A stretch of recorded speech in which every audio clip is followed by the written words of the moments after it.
Hi, and welcome to part 3 of my series on Is Keto Getting a Bad Rap? Today we're going to look at potential media bias against keto.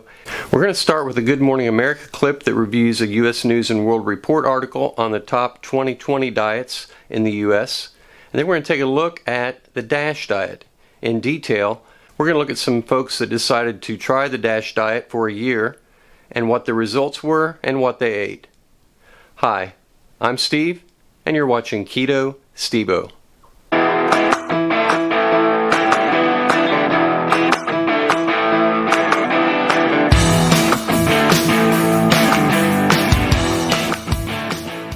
So as I mentioned in the open, we're going to take a look at a Good Morning America clip that features a U.S. News & World Report article on the top diets for 2020. Let's take a look. People, of course, make resolutions to be healthier. U.S. News & World Report is giving us a first look at what they say are the best ways to eat in 2020. Ariel Resha has all those details for us. New decade, new dreams of the perfect diet. Only problem? There's no such thing as one size fits all in dieting. This morning, U.S. News & World Report releasing their rankings of the 2020 best diets after a team of experts sized up 35 different plans. Sitting at the top of the leaderboard for best overall diet for the third year in a row, the Mediterranean diet.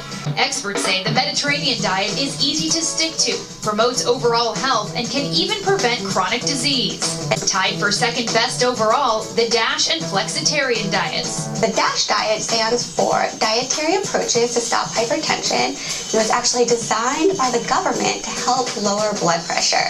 But a side benefit happens to be that it's So I want to stop there for a minute. If you remember part 2 of my series, the Mayo Clinic recommended the Mediterranean diet and also the DASH diet as their top 2, along with the Mayo Clinic diet, of course. So it's interesting that U.S. News & World Report also picked those two, the Mediterranean diet and the DASH diet, as their top 2. Let's continue. The experts say these types of lifestyle plans are more sustainable and successful for followers compared to rigid, restrictive diets like Whole30, Keto, and the Dukan diet, which have less science to back them up and scored the lowest ratings across the board. So there you have it. Keto is at the bottom of the list. It's not sustainable, it's not healthy, and they don't recommend it. What a shocker. So now let's take a look at my second clip, which is a detailed look at 6 folks that went on the DASH diet for a year, and we can look at their results, what they ate, and the carb content of what they eat. Let's take a look. We're going to find out what our testers really thought about the diet that health experts swear by. It's called the DASH diet, and it stands for Dietary Approach to Stop Hypertension. DASH. Easy to remember. Sharon and Lauren are here. They've both been on the DASH diet. So, Sharon, how are your results been so far? I lost 7 pounds. Well, good.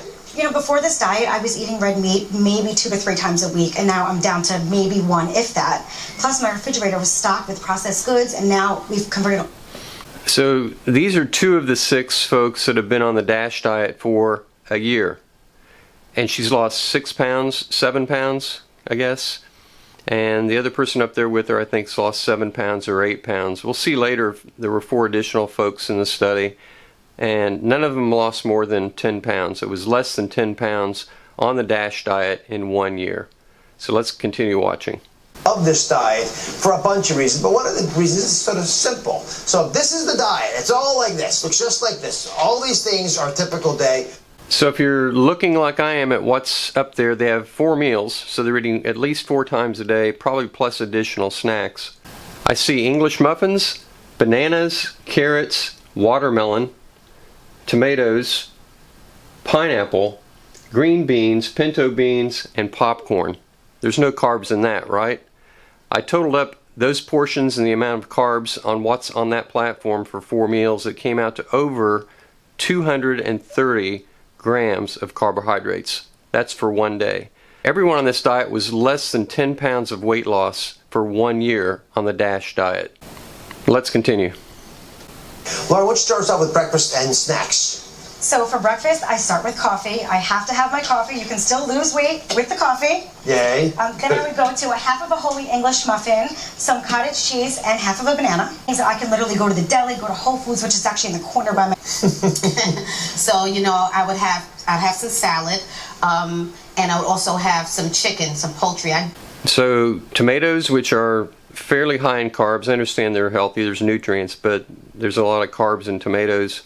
Pineapple is crazy. I think there was something like 1 cup of pineapple has 58, 59 carbs. So I just don't understand how that's part of a diet. So now we're going to take a look at the results from the 4 other participants in the DASH diet that were on this for a year. People in the group, Yes. right? You can stay right there. So I got both of you are up here, and they're the rest of your groups. And I noticed that you all lost, between 4 and 8 pounds. That's the range here, right? So, and that's over about almost a year of dieting. So let me give my thoughts.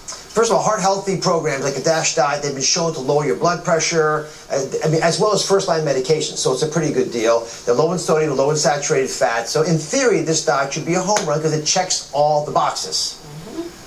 But I'm going to point out that no one in the group lost more than 10 pounds. And I think part of the reason for that, and I worked at this because the DASH diet is recommended by a lot of doctors, is this sort of hard to stay excited about it. Right? Am I right? We right? agree. You agree with this? 100%. Yes, we agree, definitely. So it's recommended by the Mayo Clinic. It's recommended by U.S. News and World Report, Good Morning America's touting it as, of course, one of the greatest diets on the planet. And these folks spent a year of their life and lost 5, 6, 7 pounds. So I just don't quite follow, but that's okay. So in part 3 of my series, we looked at the media bias towards the keto diet. We looked at a Good Morning America clip that featured U.S. News and World Report's top diets for 2020. The top of that list was the Mediterranean diet and the DASH diet. Then we looked at a clip of the DASH diet by 6 participants over the course of a year, and we saw that they lost less than 10 pounds each in a year's time frame on the DASH diet.